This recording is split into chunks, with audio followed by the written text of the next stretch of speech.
Hey, how you doing? I'm amazing. This has been a whiz week for me. I mean, it started out my week on Sunday, taking my boys and my oldest son's girlfriend to the whiz. Yes. And honestly, it was all of their first time seeing the whiz. So they hadn't seen the movie. They didn't have much of a concept for what the show was going to be, but we were all like, oh, well, blown away. Before we get into your role as Evillene, tell us a bit about what got you started in acting. Um, I guess I've always been a little magic type.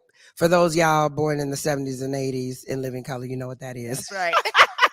Always performing. My mama always had me like doing the Easter speech, singing in the choir. Like if they needed a volunteer for something at church, she's like, Shauny, will do it.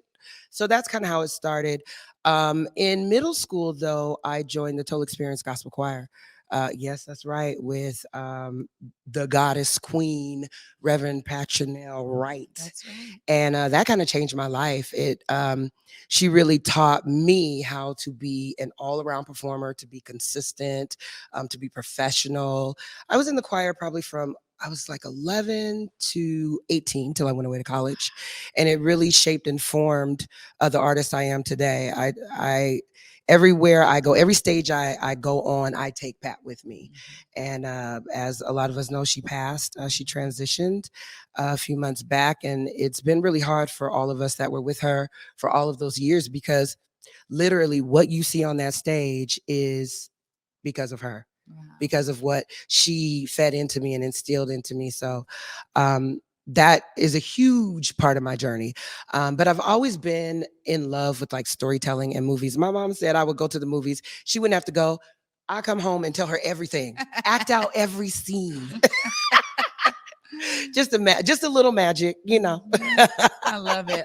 Well, you're talking about such a pillar in our community. Listen. I too was in Total Experience Yes. Gospel Choir, and my grandmother had me and my cousins in it because we were part of the church. It was like the thing to do. But as a young person, it was also the first time I got to experience travel to perform. And you are so right in terms of what Pat Wright brought to all of us was this level of dedication to the craft. That's right. right. And it was about how you showed up on that stage, because everybody was going to feel what you were pouring into it. So I love that connection. So we sisters, yeah, we Total Experience absolutely, sisters. absolutely, absolutely. And as a theater kid myself, it was also something that I took on stage with me. So I love hearing this and knowing that that's a great foundation for you. I mean, being here from Seattle, we see how theater is really growing. I mean, yes. when I was a young person, I was volunteering at the children's theater and, seeing all these amazing shows. Tell us a bit about the evolution of, your craft as you, kind of went to college, came back, all of that. Tell us a bit about how it really kind of took off for you in adulthood. Well, like I said, just being in Total Experience afforded, like you said, travel and a lot of opportunities. So we did commercials, we did radio spots, we recorded music, we did plays. I remember I did a show with the Seattle Opera through Total Experience, and so I had some professional experience already. I'm a graduate from Renton High School. Woo woo. So South End. So Skyway, sorry. I just put it all in. Yeah. So I was doing plays at school, and then when it was time for me to go to college, it was kind of like, well, what are you going to major in? And I thought communications, because that was a safer route. And I remember my dad said, Shaunyce, like, you love theater, you should just go for it. Which is weird. Parents don't normally do that. They're like, what you gonna do with that? So I studied theater, got my BA in theater arts at Southern University. We just won the Bayou Classic this weekend, y'all, at Jaguars. I got to shout out all my folks, y'all. I just want you to know that it's happening, the whole interview. So I graduated with a theater degree from Southern, and then I did the family thing, got married, came home and did Black Nativity. So that was my very first professional show as a graduate, as a theater graduate. And I got Black Nativity, of course, through Pat Wright. So that was kind of like an inroad She was like, hey, come on now that you're back home. And that kind of started it from there. That was at the Intimon. From there, being in Black Nativity, they called me in to audition for Jeanette in Crowns. I booked it. We did that show. We did a full run here in Seattle, and then we went to Philly and did a full run. After that, things just kept going because once you start auditioning for the regional houses, other houses see you. So from there, I got called in for Menopause the Musical. Child, I was 27 years old. But this voice, they always cast me as older because, honey, this voice, I'm the grandma, I'm the ancestor and everything else. Okay. I had this voice when I was in kindergarten. Um, mhm. I got called in to do Menopause the Musical.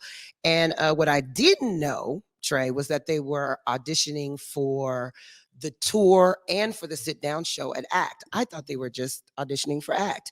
I did not book the ACT gig, but I did book the tour. So I went on tour. And then I moved. I moved to Houston, started working down there at the Ensemble, started working at the Alley, did the Tourette show about Barbara Jordan a couple of years, taught at Tuts, did a gig at Tuts down there, and then moved back to Seattle. And it was almost like I was starting over because I had been gone so long, people didn't know me. So I got to auditioning again, and things just started like pouring in. I've been blessed, I have to say, to be a Black actress in this city and to work. COVID obviously was hard. Um, I also teach. That's my side hustle. I teach theater.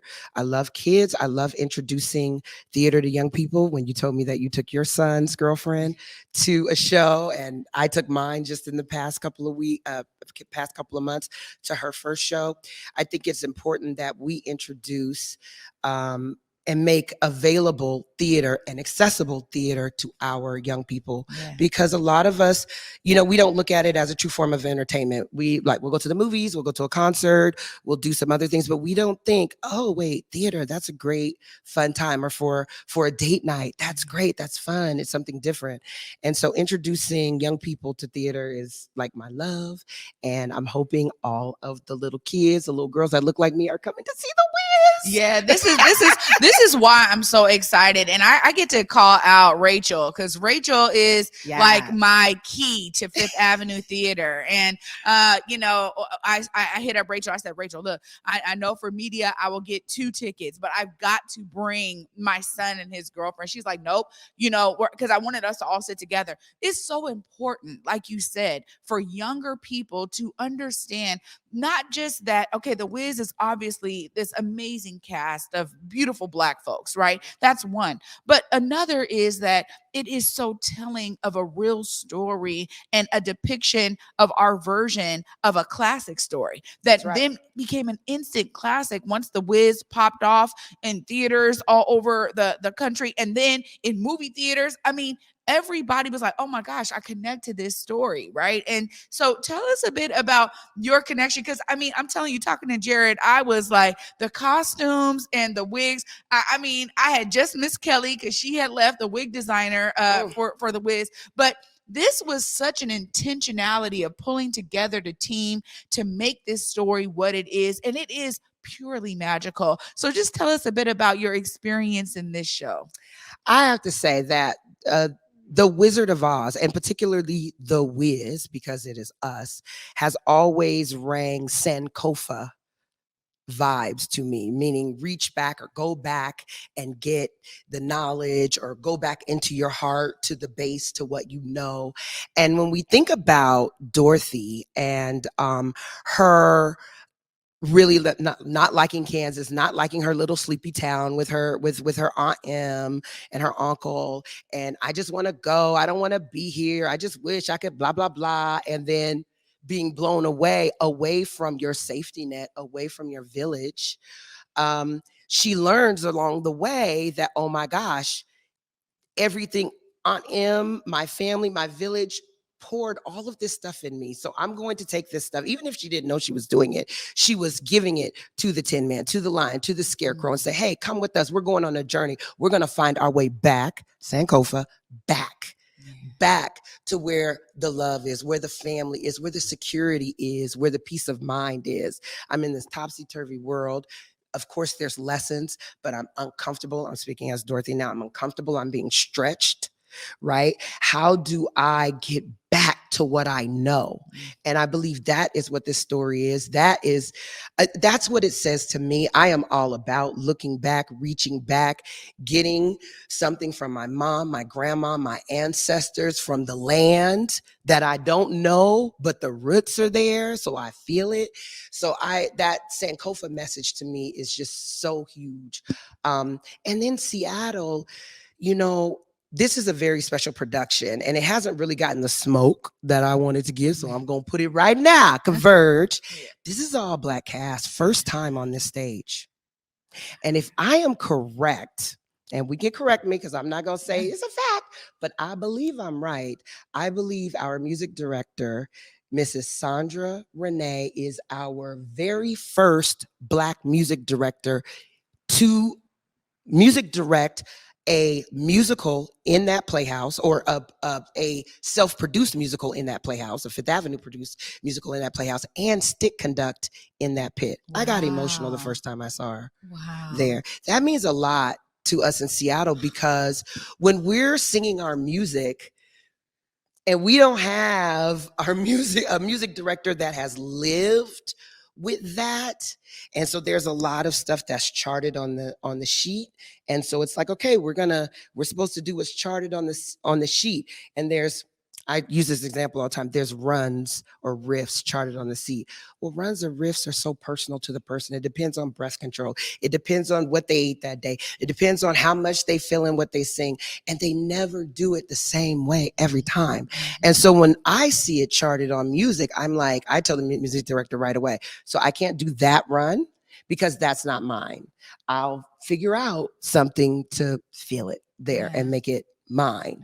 And that journey, because I know you asked about how did I get into acting. I want to segue back, but that journey has always been hard for me in acting, to speak up and say, hey, actually that doesn't work for me. And if you want the best of Shaunyce, I need to be able to da. Now, if you let me da, I'll da.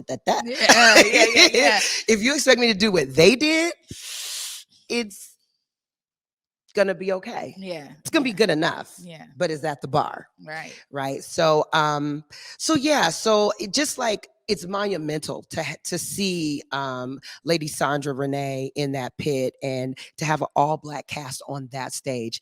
I'm like, from the very beginning, I was like, we about to put on for the city. Yeah. This is for I'm C-Town. Yeah.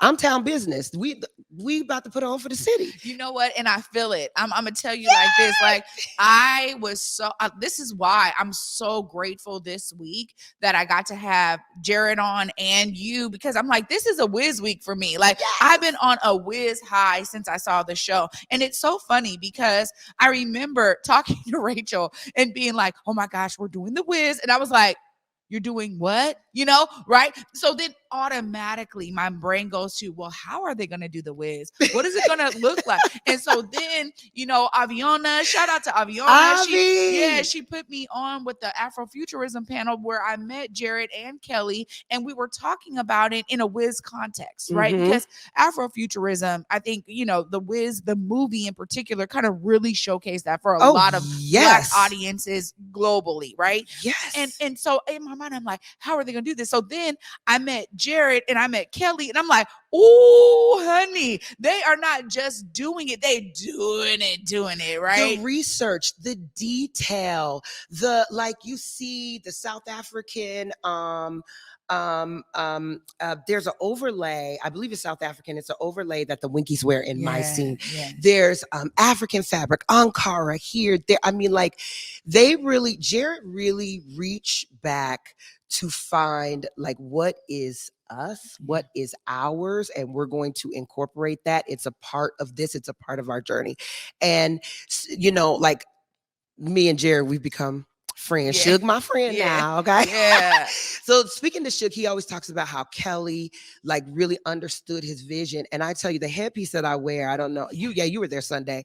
He said, look, I want Patti LaBelle realness with this. And baby, if I don't feel like Patti, Okay, like back in the day, voulez-vous coucher? Yes. Honey, these people did it. They really did. And They you know did what? it. You did it because Thank you you. brought it to life. Like, I mean, all of Thank these you. things are so intentional and so necessary. But the cast in and of itself, I mean, from all of the characters that are on the stage, everybody is giving 110%. You feel it in the audience, and you came out Thank you. with a bang, honey. I mean, that Evillene is on. Just tell Baby, us a bit about what it she a is to mess. portray her. Yeah, just tell us a bit about what it is to be Evillene. That's such an iconic character. It is, and it's my character. Let me say that, honey. This is my second time playing Evillene, and when I found out they were doing the Wiz, I called right away. Evillene, Yeah. right away, because that's my jam. And there's so much of her. I think she's misunderstood. I think she was hurt. Somebody did her wrong back in the day, and she just settled on being evil. That's all. Yeah. You know. You know. So I will play Evillene 1,000 more times. Like I love her. But just like the costuming, when he put me in that costume, and I think it really like sealed the deal for this particular Evillene, because it was important that I didn't do the same Evillene that I did in the last show. They can be fraternal twins, but they can't be identical. Okay, it's a different show, different people, different director, different feel. She's new. We doing a new thing, right? So, but once I put on that dress and the swing and the movement, I was like, okay, it has to be a part of the character. The way this dress moves, all of it is fluid. It's not like the character and then the outfit. It has to meld together, because Jared did such a good job and Kelly did such a good job. There was no way that I was going to not honor and just freak the hell.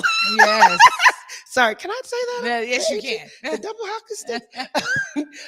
Freak it in their costume and make it just a part. It is a part of the story. And so it has to come alive too. They really did a good job doing that. And it just turned things up a notch for me. You know, and just like when you said the audience is bringing it, and then here I come the second, or excuse me, the cast is bringing it, here I come the second act. I have to, because they are killing it. I'm in the dressing room listening over the PA, and it sounds like a laugh track, right? And I hear my folks out there doing it. I have no choice but to go out there and honor what they've laid down before I got there and smash that.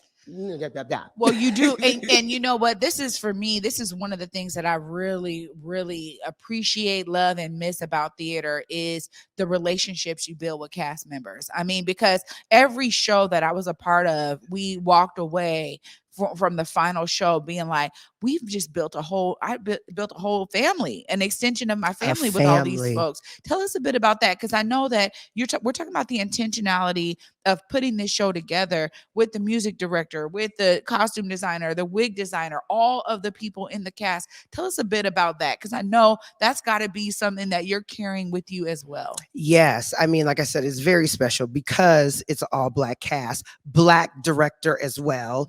First Black music director in Seattle.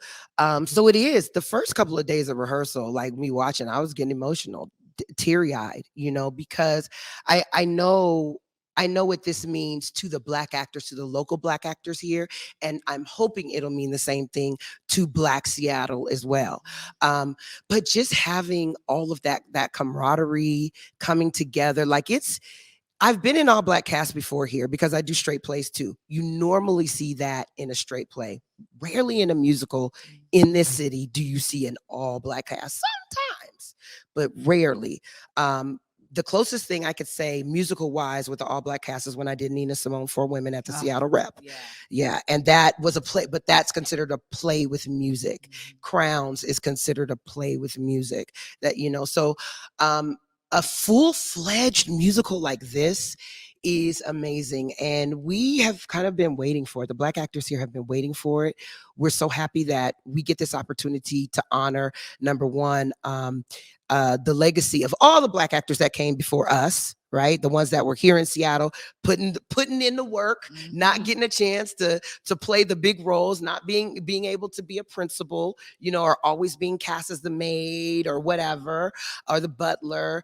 We're standing on the shoulders of them, those Black actors that were here before us, and we just want to we want to put on for the city. I keep saying that because that is like where it's at. We want to put on for the city, and just like together, like I've worked with a lot of the Seattle folks that are in this show, so we are already a family, and you know what that is. Once you jump from show to show, that's the hard part, because you get this love, this connection, and then boom, the show's over. You move on to the next, but a lot of these Seattle actors I have worked with numerous times. We love on each other. We support each other.